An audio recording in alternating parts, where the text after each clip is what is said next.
Okay, the stream should be up. Hello, everybody. My name's Jose Ramirez. Rami. I think I fucked it up. Okay, yeah, that's why. I put the camera to focus by accident. I think this should solve my problem. Yeah. Jose Ramirez, Rami, Ogi, Frogbear. Frogbear.zil is the crypto domain. That means if you input that in your, like if you're sending crypto to somebody, you can put that URL and it'll give it an auto solution to whatever wallet, whatever. I only accept ISU22 coins, so I don't expect anybody to know what that is. This video is called So-Called Solutions. It is because I wanted to, I took a hiatus. I was taking a break, but I say I take a break, but I never really take a break. I just still keep looking through stuff and keep looking for truth. Something I consider myself to do quite often is truth speak. It's the only thing I really care about, is finding the truth, understanding the truth, and ultimately coming to an ultimate conclusion as to why the world is the way it is. And that answer is very difficult to answer. So how do I preface this even? This piece of research started when an acquaintance of mine got a very they got a very bad diagnosis on a health issue. I decided to do research for this person, and while looking into that, I discovered a couple very interesting things that revolved around smallpox, an experimental vaccine that came around 2013 to 2014, which led me to understand the people that developed that piece of technology, which led me to understanding Dr. Malone, who was the guy who basically finalized the research in RNA research in order to alter aspects of human DNA, or at least successfully creating enzyme markers, right? Like all they were trying to do was essentially create RNA in order to create different enzymes, right? To create the outcome of whatever's going on in these things. That's what Dr. Malone was doing. While doing research on that, how did I come across this? I was looking into Madison Grant, right? So I wanted to look into, right, because I thought it was very interesting that the opus operandi, like basically the main objective was the DNA. There was always this big objective with DNA, and leading up to these events to happen. I want some coffee. Leading up to these events to happening, in 2018, I started noticing a specific trend with groups of people that I was hanging out with, and with a greater, larger overall narrative that not only encompassed what you would consider right-wing individuals, but I also saw it manifest itself within the left. And that was DNA, or at least those DNA test kits, in order to find out what sort of heritage you had. I'm not too sure how much people know about bloodlines, the importance of them, and or any of the original 13 bloodlines and their relevancy in the sphere of conspiracy theory. So I noticed a trend that related to DNA. I followed it, and I can't remember what I was doing, but eventually I think I took a break, or I was looking into geneticists like Madison Grant, Henry M. Mayfield, any of the cohorts that were originally chosen by the Ford Foundation in order to kind of establish the American eugenics institution. And they kind of never disappeared, right? They had existed for quite some time, and then they established themselves at the UC Berkeley, University of California, Berkeley. Furthered their research, and up until World War II, when Hitler kind of came into power, and he started using all that crazy rhetoric, The American scientist back at home that essentially influenced Hilario. I don't call him Hilario, I call him Hilario.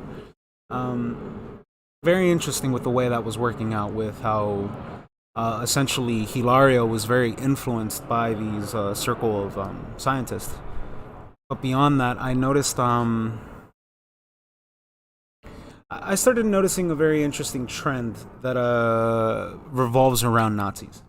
And that was like their unabashed support that they got, not necessarily from just, right, in this case, the science influence, but then there was a corporation influence, an American corporation influence. And that's where I discovered this guy. Edwin Black is his name. And in this particular place, he's talking about what is he talking about? He's talking about his 3 books, right? It's a little further from the original video that I got. The original video that I was watching was a video that was on C-SPAN. But if I click on that link right now, let me see, is it back up? Nope, it is still down. This video is no longer available because the YouTube account associated with this video has been terminated. Now, I don't know the specifics of why this channel got terminated, but this channel was called The Film Archive. Essentially, all they had on their platform was a bunch of videos that were from C-SPAN, which is a public broadcasted channel. And there, Edwin Black was originally talking about his book, IBM and the Holocaust. So, again, me fully knowing how C-SPAN works and me fully knowing that I can look through the archive to seeing how all of this occurred. Right, I found a backup, right? But if I go to 26 minutes... Census. The railroads ran on punch cards. In fact, this is not even a book about the German subsidiary. We're talking about all the subsidiaries. Because the documentation shows that IBM rushed to put in new subsidiaries. Okay. Yeah. This is actually the part that I wanted to play. Earlier, didn't want to play through. I guess it was still buffering. Or with the way servers work, I'd imagine that a lot of it had to do with if a video isn't entirely buffered on the RAM, it will take a while for it to access that piece of memory and whatever hard drive there was, and then has to make it accessible. Basically, there's a bit of data lag because some of these archives aren't necessarily reached every day. So I can understand that aspect of things. Right, this thing came out February 18th, 2001. Edwin Black. German subsidiary. I do want to go back 10 seconds. Okay, while looking for this video, because this specific part wouldn't play, I also found this one where he actually verbalizes what I'm going to try to get into a little bit. So I'm going to play it. Millions of scholars and politicians and reporters had seen that machine before I did, and no one asked, what was this machine used for? How did IBM come to collide with the Holocaust? And so I assigned a team of some 100 researchers, historians, translators, children of Holocaust survivors, retired people, students in 7 countries, all volunteers mainly, to discover some 20,000 documents and prove that IBM, directly from its New York office, and later through its European subsidiaries, coordinated through Switzerland, consciously organized from the very first moment all 6 phases of Hitler's war against the Jews: the identification of the Jews, the expulsion of the Jews from professions and society, the confiscation of their assets, their ghettoization, their deportation, and even their extermination. In fact, the entire extermination by labor program.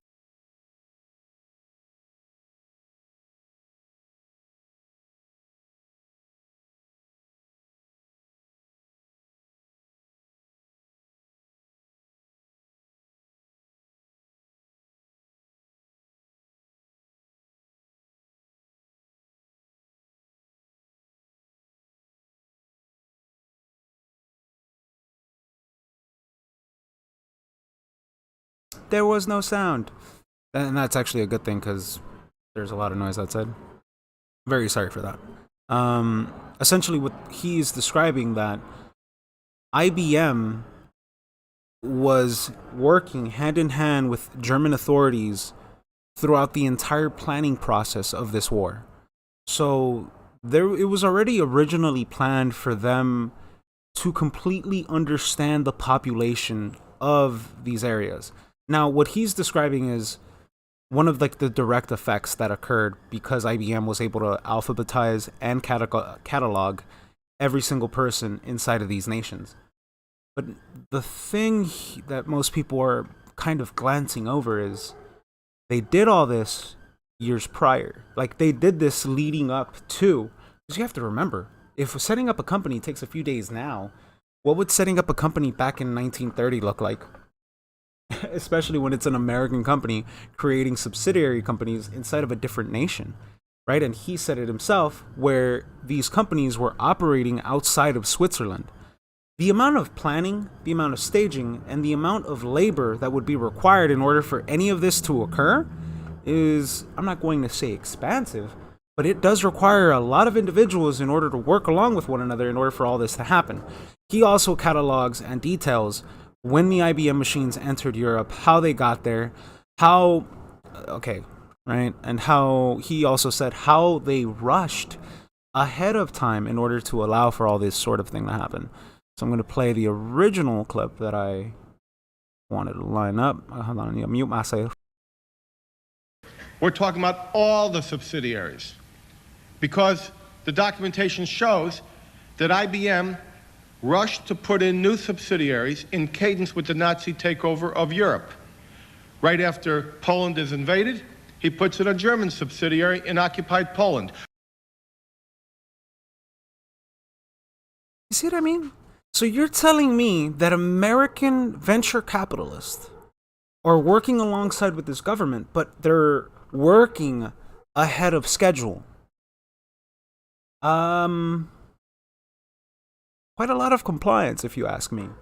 And I always love all of the 4chaners that I like. All right, I did say this before. I bully people on the internet, and I can't say that I proudly do so, but I do it only to those individuals that I believe in nonsense. Like if I'm about to bully you, I'm about to bully you with the truth because you've decided to live this lie, live this farce. And one of the biggest farces that I've seen so far in terms of the culture war, this is very specific to what's going on right now, is Hitler being considered like some saint, something meaningful in anything. It was quite the opposite. He was sent into Germany to destroy its manufacturing, to destroy its production values, because European nations, European special interest groups saw the level of, what do I want to call it, wealth that they were building, and they decided to destroy German engineering from the inside out. And kind of funny, in the other clip, in the other video that he has, he also begins with, like, we're Jewish, but yet inside of Israel, we're driving German cars. We have German watches. Like it's funny how he sees the people that were tortured by these group of people. They're still buying their merchandise. They're still buying their product. Like, what real resentment is there? But that's a whole other issue. And by the way, those are his words, not mine. So I really don't care. I live in America. If I want to talk about genocides, I'm going to talk about the ones that happened over here. The sins of Europeans has nothing to do with me. Has nothing to do, especially with my specific group of people, because this was all done at the hands of American capitalists, American venture capitalists. People who benefited from this war were people like General Motors, General Electrics, in this case IBM, considering that they were the ones that alphabetized everything. Like, one of the main ways that they were able to find every single person and eject whoever they wanted out of the country was thanks to, in part, by the IBM alphabetizers, because they would implement these systems first inside of these places, catalog every single person that worked in that area, and they would slowly start eradicating people. If this doesn't ring any bells, it shouldn't ring any bells for religious persecution reasons. It should ring bells because this is exactly what the Catholic Church did to every single group of Christians they didn't agree with. Like, they found every single person, and they would create these very vast, giant webs of intelligence groups, in order for them to be able to catalog and understand each and every single subset of demographics based on area, blah, blah, blah. We can keep getting into it, but Let me play some more. Just before Holland is invaded, he rushes a special Dutch subsidiary in, all reporting directly to New York. Now, I know that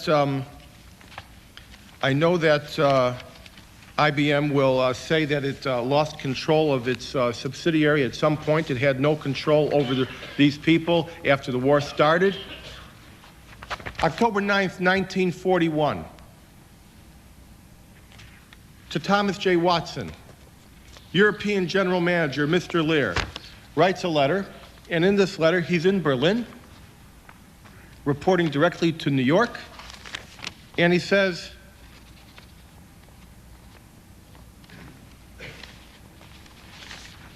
on the occasion of my visit to Berlin, I also settled a few pending matters, such as the machines blocked in Poland and the Romanian census.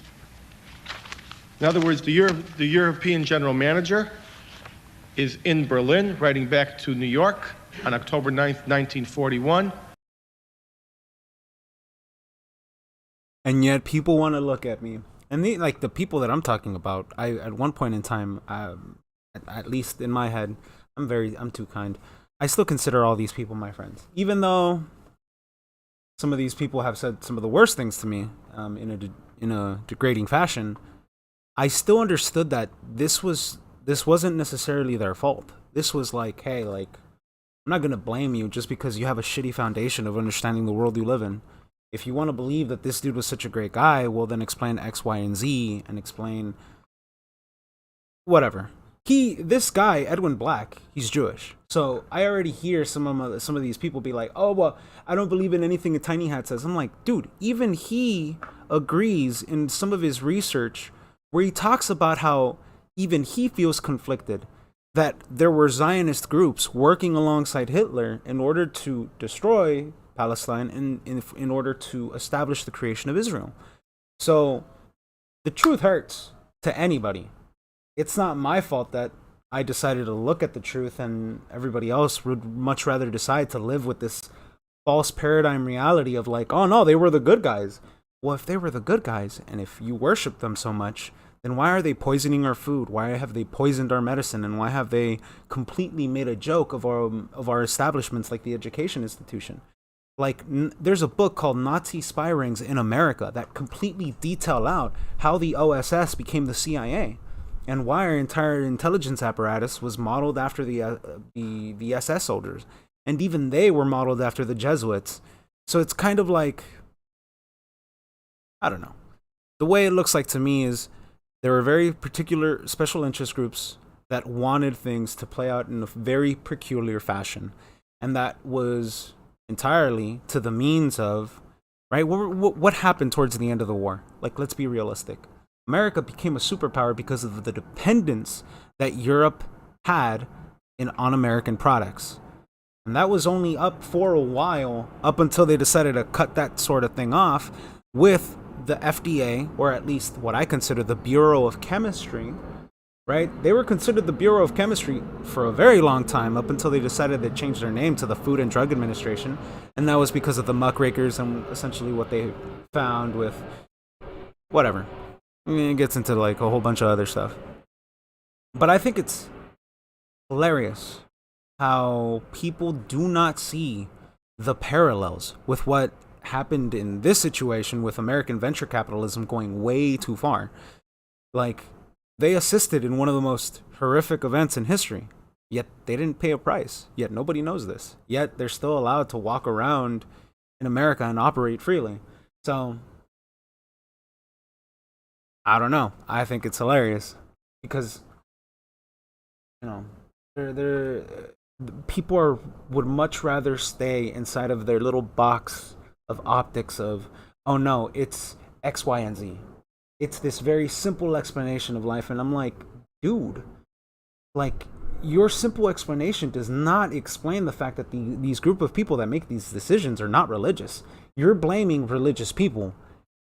I'm blaming people who use that religion as context in order for them to hide.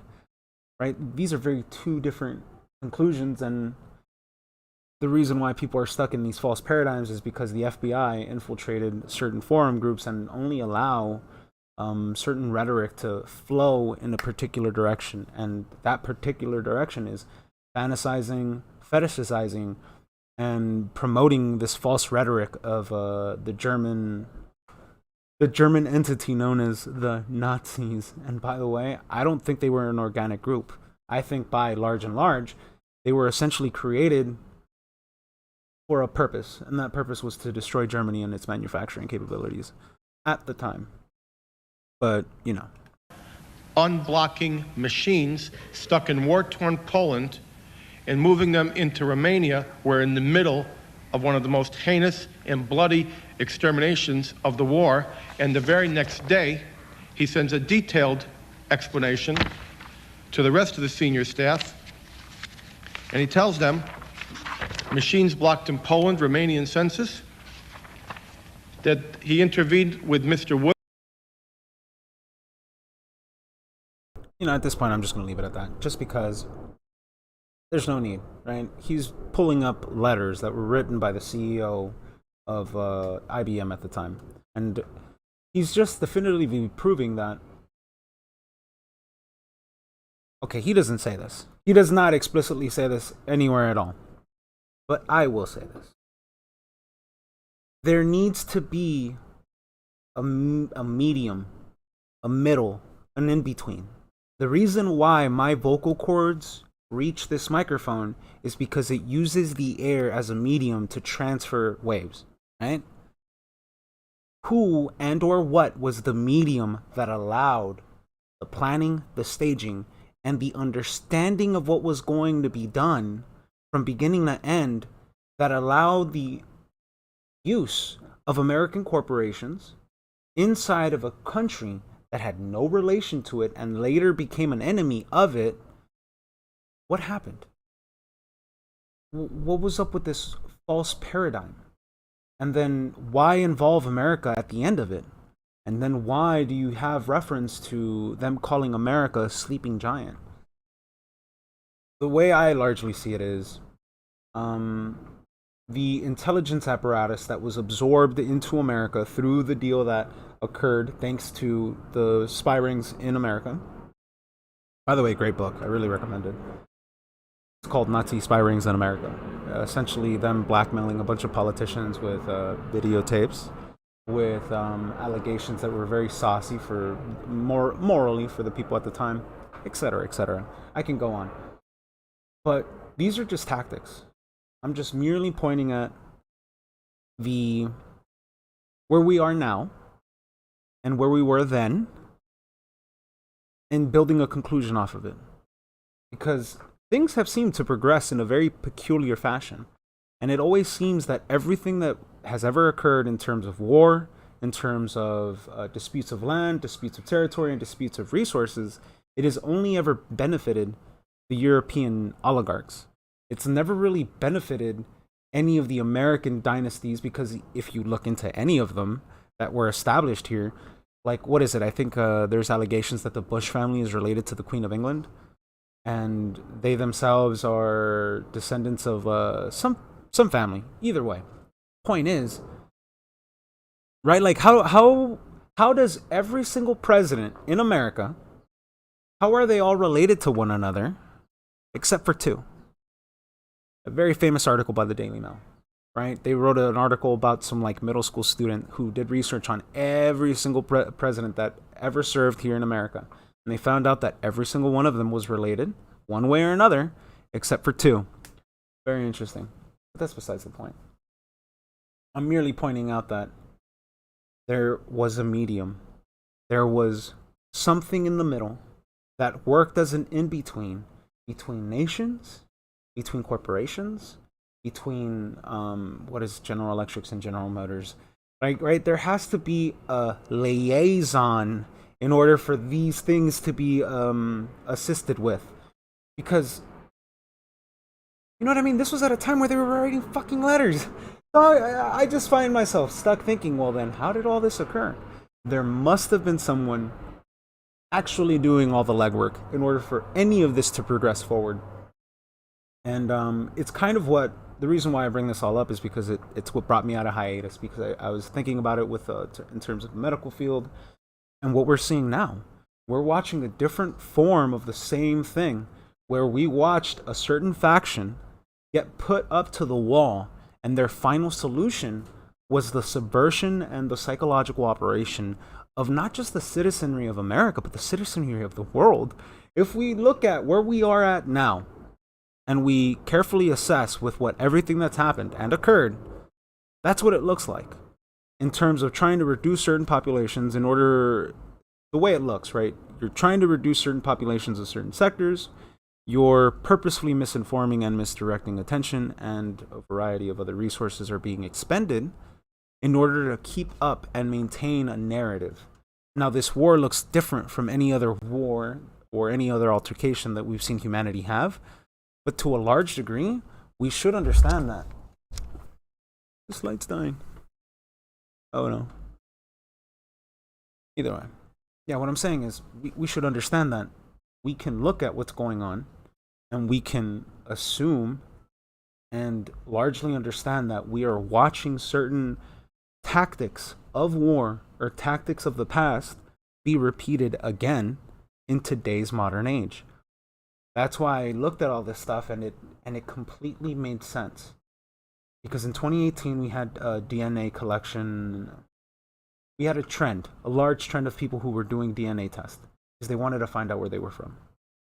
Only for them to have two different simulations happen in 2019.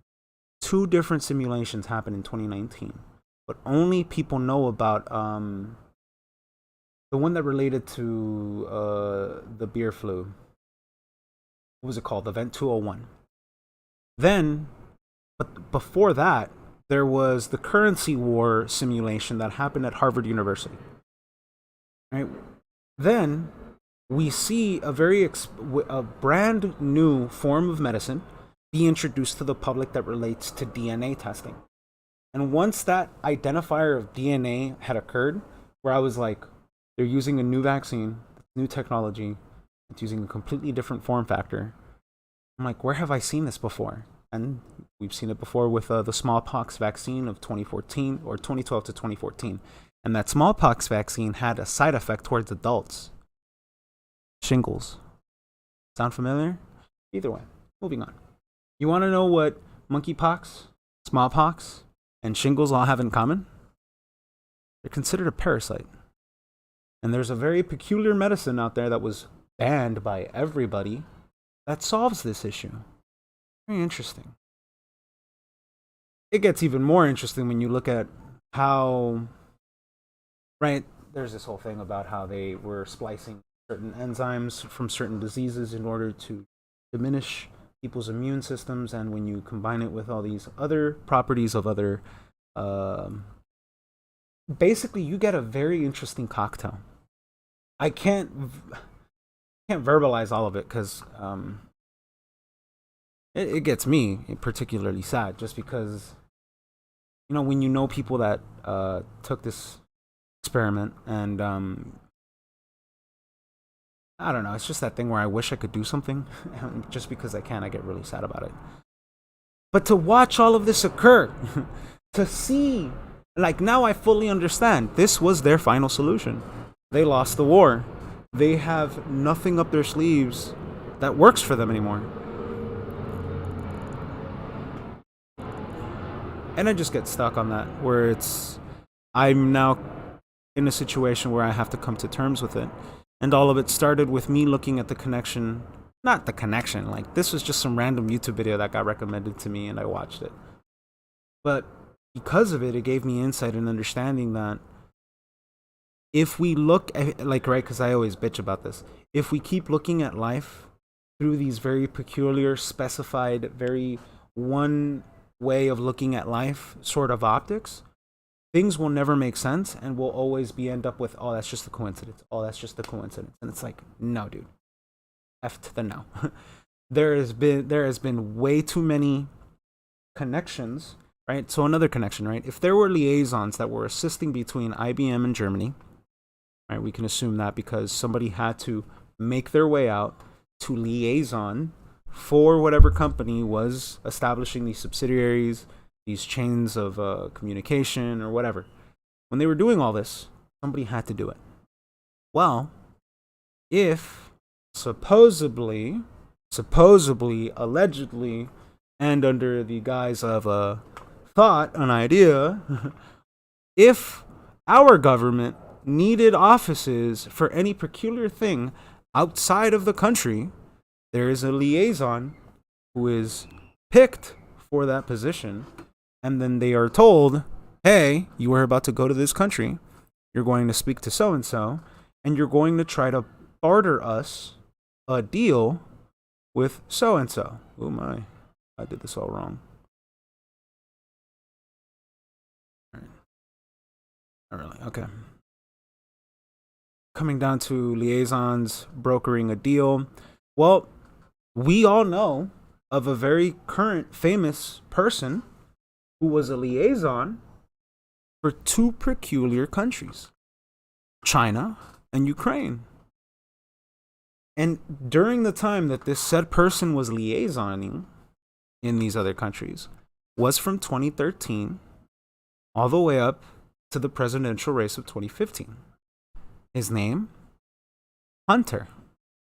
And what were the companies that he was kind of working with? Oh, these companies were related to contact tracing? These companies were related to biological experiments? Where were all these companies? Oh, they were in a country that had more than 20 different labs, which is practically unheard of, and then there's no other country in the world that has as many labs as this particular country that do this specific thing. Very interesting for all of these circumstances to arise. This has to be one of the largest coincidences that I've ever seen, right? Right, so IBM liaisoning for all these things.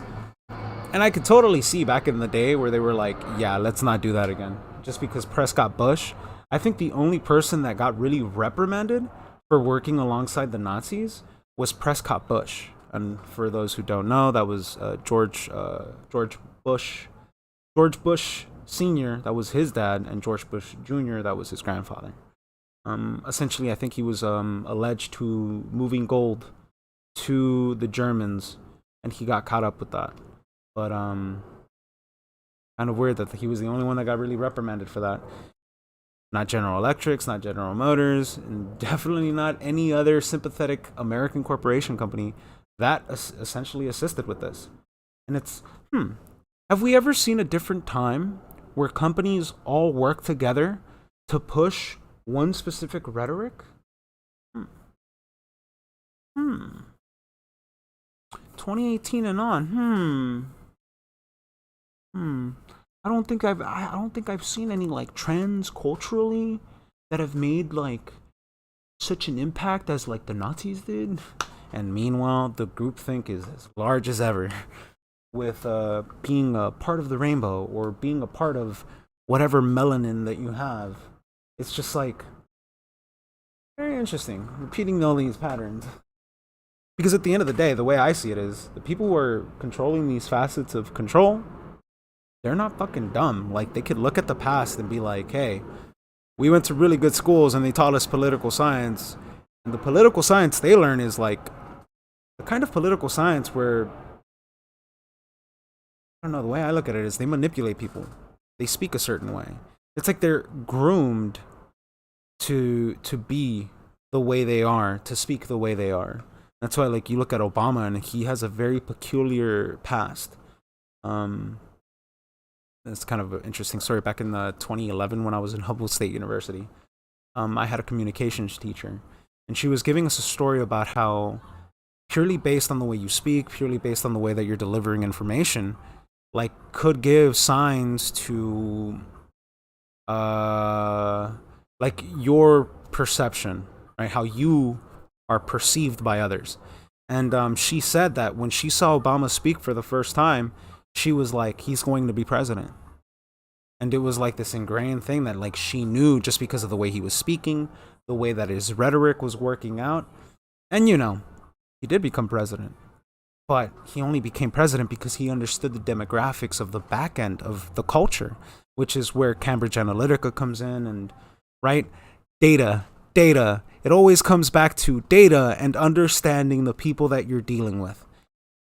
And that's what IBM did. Like, he, in this video, we're at 28 minutes, right? In this video, he later details out and shows you the punch cards. He's like, they had punch cards for what kind of work they did, for what kind of person they were. So everything that was cataloged in this machine, like if they needed woodworkers, they would just type it into the machine and the machine would spit out, all right, you got woodwork, you got 101 woodworkers. These are them. You can pick any of them. So it's crazy to assume that that's not happening right now, especially with the amount of data we've seen just exponentially multiply from 2012 and on. Like, you know, and it gets worse if you have tinfoil hat, because you know stuff about like how Facebook was a DARPA program allegedly, and how they maintain shadow profiles on people purely based on like a right, because your cell phone has a MAC address. A MAC address is basically like an address of a house, right? But it's specific to the hardware, and that MAC address, you can derive the manufacturer, the type of chipset that it uses, right? From that identification number, you can identify the phone. So what makes you think Google or any of these other companies don't have a form factor of understanding the hardware and then attaching it to a certain particular user's profile? You know, it's illegal, yes, I know, but at the same time, who's really going to request all that information? And what makes you think that they're going to give you everything? Because even the things that they hand you is kind of like a report, not necessarily anything with like, right? Xbox just recently got hit with allegations of them recording everything that goes on that microphone. Everything. You know, try not speaking about a product near your phone and then you not get recommended anything. Like, that's where we're at right now. And like I said with a previous stream, where we operate on a black and white binary, like a false binary paradigm where it's binary. It's either 1 or 2, and that's it, like 0 or 1. There's only these two choices, man. But that's not really how our reality works, right? Because if there were those two choices, well, the internet should be a free, private place, but it's not free and it's not private at all. Like, at all, right? Snapchat says that they delete your shit, but do they really? Do any of these companies really delete their stuff? Do any of these companies run algorithms to understanding people's writing patterns? Like, I think, I don't know. I'm really good at thinking the worst case scenarios. But it's just the way I see it. I'm not stupid. I know how fucking people operate. And if people think that I'm not about to maintain this belief or stance that there had to be more, like, dead ass, there had to be more than 10 people that knew what was going on prior to Germany popping off. In order for all of this to happen in an age where they had to write everything and then they had to get approved for what all the companies, the subsidiaries, how they had to work in advance, I do not believe that it wasn't planned from the very beginning with American venture capitalists in order to... And it's not that they picked him or that they groomed him. It's just that he was just a bastard child. They just keep track of bastard kids. Is it that fucking hard to believe? Like, you know, if it's hard to believe that people of affluence or influence would maintain track of their bastard children, then why would they follow people like Tupac Shakur at a time where he wasn't famous? Well, it's because his parents were Black Panthers. So it's like, you may not think about it. We may not think about it. Us, as citizenry, we don't think about these capabilities, but people who want to maintain power and people who want to maintain a grip or an understanding of the situation requires forms and networks of intelligence. So it is kind of like, it's a double-edged sword. What do you want? Running a nation ain't fucking easy. You run into a lot of these like situations where you're like, what the fuck do I do then? It's very difficult, especially when you're running a nation. I don't know. I just know that with what's going on right now, this whole thing of an experiment, hell the fuck no. This was literally their final solution. They've worked it out every other way that this could have played out, but this was the only one that involved citizens to turn on citizens themselves because they knew it was the best one that works. You can't have government do it. You can't have any of these institutions unilaterally, right, from one position, make these decisions that could affect thousands of millions of people in this case, because it is a form of dictatorship. That's why I always, dude, to this day, the people that piss me off the most are doomers and people who say, "Oh, Trump he should have just went guns blazing." And I'm like, are you fucking retarded? That would have just set precedent for a unilateral power structure where everything would then get decided by a single person. No. Like, are you retarded? Do you even understand what you're saying? Oh, but if the deep state's really a problem, this is the only way to solve it. I'm like, no. That's the way you think you should solve it. Hell the fuck no, that would not work. Just because you remove all the bad actors and all of the people that have poisoned the well does not mean it magically makes everyone in the world not poisonous. Everybody drank the Kool-Aid. Everybody's poisoned. Everybody's fucked. And we gotta work backwards from that. I don't know. That was me. That was Ramirez. I should not do that. That was kind of cringy. But